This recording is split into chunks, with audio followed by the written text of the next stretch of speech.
नमस्कार, मी डॉक्टर प्रियांका सूर्यवंशी. मी aura multispeciality हॉस्पिटलमध्ये स्त्रीरोगतज्ञ व प्रसूतीतज्ञ म्हणून कार्यरत आहे. आज 5 जुलै रोजी क्रेस्ट इन्स्टिट्यूट कात्रज येथे मोफत एक दिवसीय मेकअप कार्यशाळेचे आयोजन करण्यात आले आहे. ऑरा मल्टीस्पेशालिटी हॉस्पिटल आणि क्रेस्ट इन्स्टिट्यूटचे संस्थापक डॉक्टर बालाजी कल्याणी सर आणि संचालक योगेश कल्याणी सर यांच्या मार्गदर्शनाखाली याचे आयोजन करण्यात आले होते.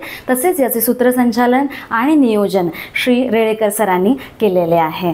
या कार्यक्रमाला उत्स्फूर्त महिलांचा प्रतिसाद मिळालेला आहे आणि समाजात असे कार्यक्रम होणे खूप गरजेचे आहे, कारण महिलांच्या अर्थार्जनासाठी त्याचा खूप वापर होणार आहे आणि महिला सक्षम होण्यात मदत होणार आहे. सर्वप्रथम तुम्हा सर्वांचं खूप खूप अभिनंदन. अभिनंदन यासाठी की तुम्ही इतके छान शिबिरं अटेंड करताय. याचा अर्थ तुम्ही सगळ्या जणी खूप खूप ॲम्बिशियस, महत्त्वाकांक्षी आहात, सक्षम आहात आणि ऑफकोर्स ब्युटिफुल आहात. आणि ॲज अ गायनेकोलॉजिस्ट मी रोज खूप महिलांना भेटत असते आणि नॅचरली प्रत्येक महिला ही माझ्यासाठी खूप स्पेशल आहे, कारण प्रत्येक महिलेचा, मुलीचा तिचा ओन स्ट्रगल आहे, तिची ओन स्टोरी आहे. म्हणजे अगदी सिनेमाला लाजवेल अशी प्रत्येकाची काहीतरी एक स्टोरी असते. त्यामुळे प्रत्येक जण स्पेशल असते, प्रत्येक जण महिला ब्युटिफुल असते आणि त्यासाठी त्या सगळ्यांची हेल्थ माझ्यासाठी खूप महत्त्वाची आहे. आणि होतं काय, आपण त्याच्याकडे दुर्लक्ष करत असतो. स्त्रियांचा स्वभाव असतो अंगावर काढणे, आणि त्यासाठीच मी आज बोलायला आणि काही चर्चा करायला तुमच्यासाठी इथे आलेली आहे. मी ऑरा हॉस्पिटलमध्ये गायनेक डिपार्टमेंट अंडर काम करते आणि आपल्या इथे सर्व महिलांच्या आरोग्याविषयी सुविधा उपलब्ध आहेत, जसं की normal delivery, caesarean section, painless म्हणजेच वेदनारहित नॉर्मल डिलिव्हरी, दुर्बिणीद्वारा म्हणजे लॅप्रोस्कोपीद्वारा केलेल्या सर्व शस्त्रक्रिया, जसं की गर्भाशयाची पिशवी काढणे, अंडाशयातील गाठी काढणे, गर्भाशयाला पिशवीला आलेल्या गाठी म्हणजे फायब्रॉइड, मायोमेक्टॉमी, ट्यूबल लायगेशन म्हणजे फॅमिली प्लॅनिंगच्या सर्व शस्त्रक्रिया आपल्या इथे अवेलेबल आहेत. तसंच मासिक पाळीचे सर्व आजार आणि त्याच्या उपाययोजना, त्याचे उपचार आपल्या इथे अवेलेबल आहेत. अडल्संट केअर म्हणजेच वयात आलेल्या मुलींच्या समस्या किंवा मेनोपॉज, पोस्ट मेनोपॉज म्हणजे रजोनिवृत्ती नंतरच्या समस्या, या सर्वांचे उपचार आपल्या इथे अवेलेबल आहेत. तसेच फॅमिली प्लॅनिंगच्या सर्व उपाययोजना, प्रॉपर्टी ऑपरेशन्स आपल्या इथे अवेलेबल आहेत. त्यानंतर स्त्रियांमध्ये काही कर्करोग म्हणजेच कॅन्सरचं प्रमाण, त्याच्यासाठीच्या डायग्नोसिस म्हणजे तपासण्या आणि निदान याचे पण सोयी आपल्या इथे अवेलेबल आहेत. शिवाय सर्वायकल वॅक्सिन तुम्ही ऐकलं असेल तर त्या पण सुविधा आपल्या इथे अवेलेबल आहेत. आता मी तुमच्याशी काही लक्षणं डिस्कस करणार आहे. सगळ्यांचं काय होतं, ताप, सर्दी, खोकला कसं आपण अंगावर काढतो, तसं काही लक्षणं बऱ्याच स्त्रिया अंगावर काढतात आणि मग नंतर लेट येतात आणि त्यामुळे पुढे जाऊन त्यांना काही गंभीर परिणामांना सामोरं जावं लागतं, त्यांना आणि त्यांच्या फॅमिलीला, आणि सगळंच म्हणजे आर्थिक, मानसिक आणि शारीरिक. तर ते टाळलं पाहिजे आणि लक्षणं दिसताच तुम्ही तुमच्या गायनेकोलॉजिस्टना किंवा डॉक्टरांना लवकर कन्सल्ट केलं पाहिजे. म्हणजे अगदी एक्झाम्पल सांगते, घाबरवायचं नाहीये तुम्हाला, पण एक्झाम्पल सांगते.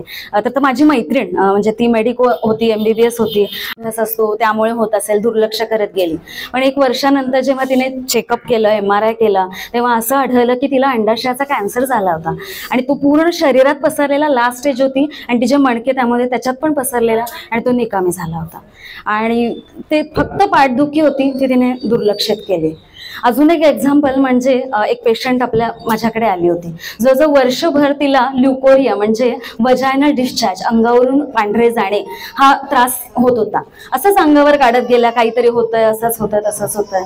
जेव्हा आल्या तेव्हा मी जेव्हा त्यांना एक्झामिन केलं, जेव्हा त्यांच्या पॅप्समिअरसाठी गर्भाशयाच्या पिशवीच्या तोंडाची तपासणी करायला घेतली, तेव्हा मला असं दिसलं की तो 3rd, 4th around स्टेजचा cervical cancer म्हणजे गर्भाशयाच्या मुखाचा कॅन्सर होता. म्हणजे अगदी छोटीशी गोष्ट पण एवढी गंभीर होऊ शकते.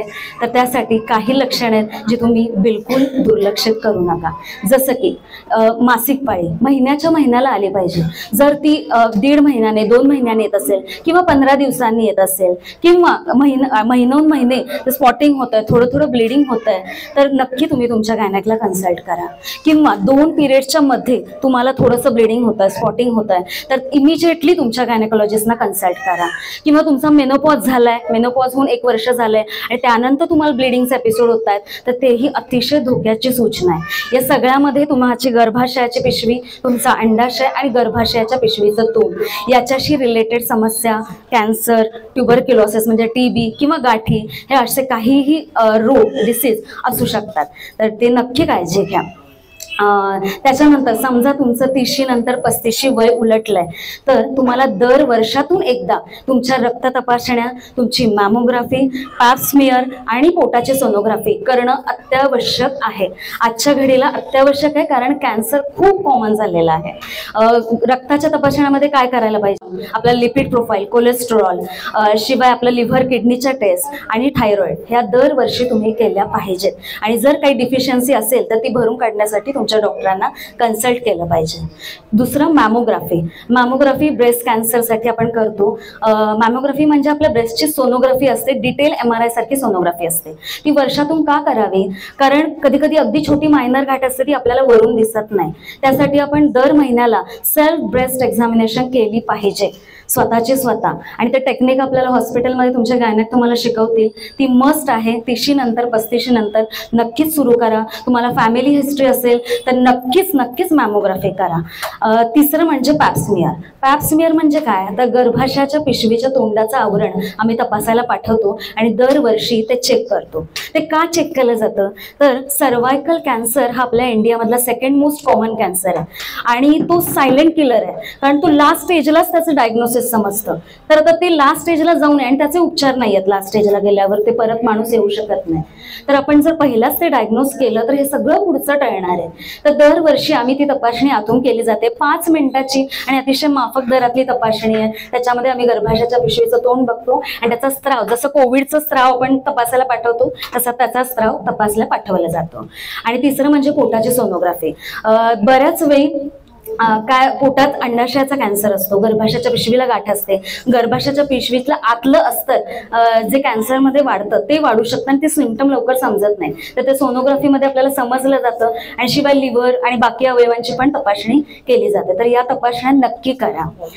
यानंतर तुमची मुलगी किंवा मुलगा समजा 14 वर्षाची असेल किंवा तुमचं वय 30च्या आत असेल किंवा तुमच्या मुलीचे लग्न अजून झालं नसेल तर सर्वायकल व्हॅक्सिन अवश्य घ्या. आता ते नॅशनल गाईडलाईन्स प्रमाणे पण कंपल्सरी आहे, पण ते घ्यायला हवं. मुलांनी सुद्धा घ्यायला हवं, कारण HPV व्हायरस जो आहे त्या व्हायरसमुळे हा कॅन्सर होतो.